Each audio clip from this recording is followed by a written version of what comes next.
আৰে বুঝিও নহলে যদি তুমি প্ৰকাশ চলিহাৰ একমাত্ৰ পুত্ৰ সন্তান পলাতক প্ৰেমৰ জালত বন্দী কৰিব পাৰানে? কিয় মই কিবা মিছা কলো নেকি? তুমি জানো পলাতক ভাল নোপোৱা?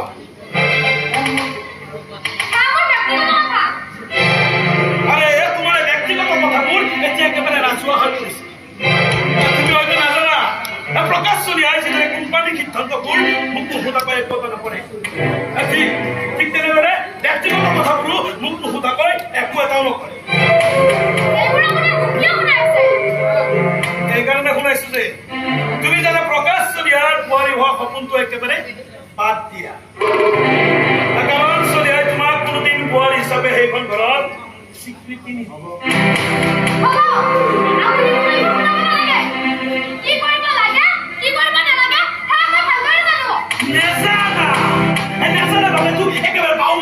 চন্দ্ৰলৈ হাত মেলিছা কিন্তু বিদিনা তোমাৰ সপোনটো মই একেবাৰে পূৰণ কৰি দিব পাৰোঁ।